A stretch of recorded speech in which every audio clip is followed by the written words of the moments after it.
अस्सलाम वालेकुम स्टूडेंट्स।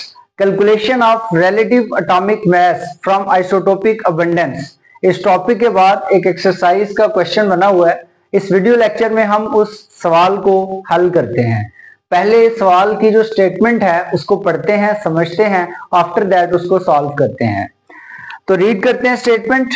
देखिए, कैलकुलेट द रिलेटिव एटॉमिक मास। आपने रिलेटिव एटॉमिक मास को कैलकुलेट करना है, और रिलेटिव एटॉमिक मास जो कैलकुलेट करना है वो किसका करना है? लेड का।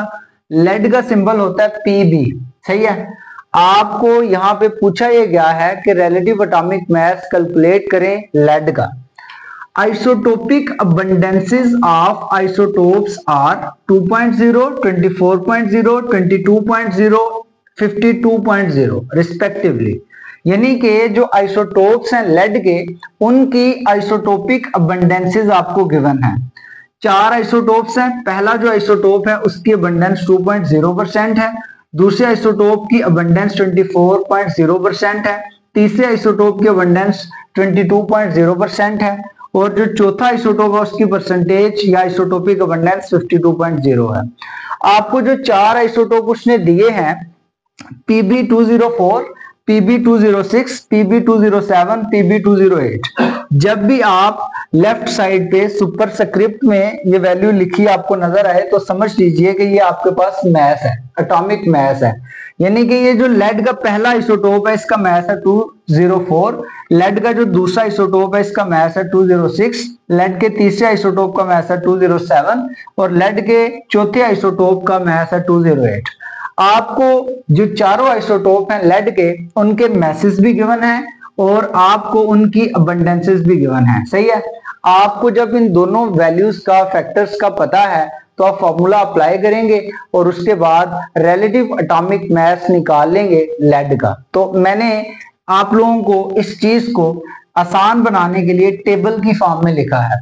तो देखें, रिलेटिव एटॉमिक मास एक कॉलम में लिख दिए और आइसोटोपिक अबंडेंसेस दूसरे कॉलम में लिख दी। हमारे पास जितने भी आइसोटोप हैं वो हमने राइट कर दिए। 4 आइसोटोप्स थे, चारों आइसोटोप्स को राइट कर दिया।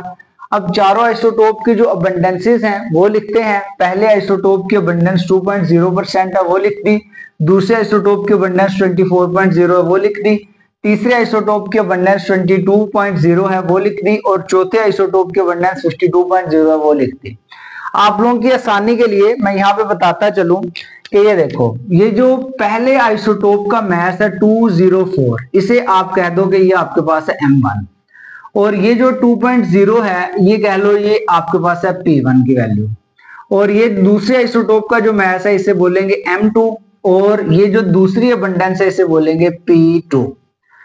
तीसरा जो आइसोटोप है लेड का, उसका मास है 207, तो इसे कह देंगे ये आपके पास है M3, और तीसरे आइसोटोप की जो अबंडेंस है इसको आप कह लेंगे ये आपके पास है P3। चौथा जो आइसोटोप है उसका मास है 208, तो इसे बोल देंगे M4, और इसकी अबंडेंस जो है 52.0 है, इसे बोल देंगे P4।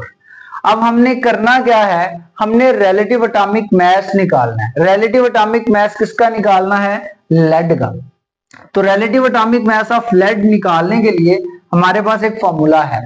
मैं प्रीवियस लेक्चर्स में बता चुका हूं कि जब भी रिलेटिव एटॉमिक मास निकालना है, फाइंड आउट करना है, तो आपको एक तो relative atomic mass of that isotope पता होना चाहिए और उसकी आइसोटोपिक अबंडेंस का पता होना चाहिए।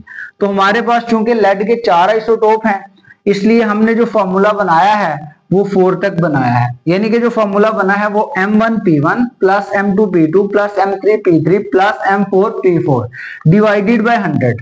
तो इस तरह से रिलेटिव एटॉमिक मास आपके पास आ जाएगा लेड का।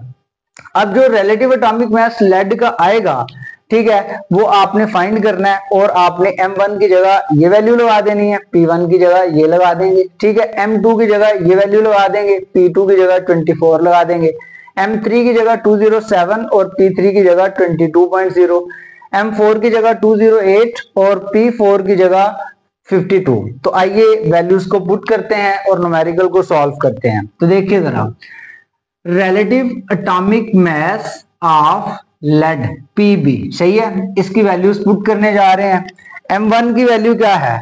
M1 की वैल्यू हमारे पास है जी 204, तो यहां पे आपने राइट कर दिया 204 मल्टीप्लाई P1 की वैल्यू क्या है 2, तो यहाँ पे लिख रहे हैं 2 प्लस जो आपके पास M2 है उसकी वैल्यू क्या है, M2 की वैल्यू है आपके पास 206, तो यहाँ पे आपने लिख दिया 206 मल्टीप्लाई इसकी अबंडेंस है 24, तो यहाँ पे आपने लिख दिया 24 प्लस तीसरा जो आइसोटोप है आपके पास उसका मैस है 207, तो M3 की जगह आपने लगाया 207 मल्टीप्लाई उसकी अबंडेंस है 22, तो यहाँ पे लिख दिया 22 प्लस जो चौथा आइसोटोप है उसका मैस है 208, यहाँ पे आपने लिखा 208 मल्टीप्लाई इसकी अबंडेंस है 52, तो यहाँ पे आपने राइट कर दिया 52।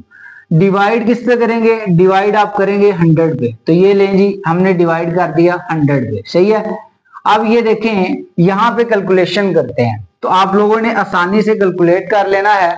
हमारे पास हम कैलकुलेटर का इस्तेमाल करते हैं 204 मल्टीप्लाई बाय 2, ये आपके पास आंसर आता है बच्चों 408, तो यहाँ पे आप जो राइट करोगे वो राइट करोगे जी 408 प्लस 206 को मल्टीप्लाई करते हैं 24 से, 206 multiply by 24, answer is 4944 plus third जो है वो 207 मल्टीप्लाई बाय 22 है, तो ये करते हैं 207 multiply by 22, answer is 4554 plus जो चौथी वैल्यू है 208 को मल्टीप्लाई करते हैं 52 से, 208 मल्टीप्लाई बाय 52, आंसर इज 10816, और आपने इन सब को प्लस करके डिवाइड कर देना है 100 पे, सही है। तो देखें प्लस करते हैं, इन चारों वैल्यूज को ऐड करते हैं, फिर इसका जवाब निकालते हैं। तो हमने प्लस किसको करना है 408 प्लस 4944 प्लस 4554 प्लस 10816 आपके पास ओवरऑल जो आंसर आ रहा है वो आ रहा है जी 2722 डिवाइड बाय 100। तो अब इसे डिवाइड करवा के देखते हैं, जब इसे डिवाइड करवाएंगे 100 पे तो आंसर विल बी 207.22।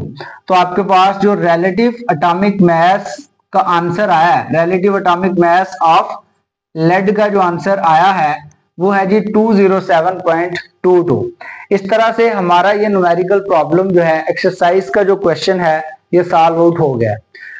तो आपने इस वीडियो लेक्चर में जो सीखा है वो relative atomic mass of lead को निकालना सीखा है। स्टूडेंट्स अगर आप लोगों ने मेरे चैनल को सब्सक्राइब नहीं किया तो इसे मस्ट कर लें ताकि आपको आने वाली हर नई वीडियो मिलती रहे। अल्लाह हाफिज।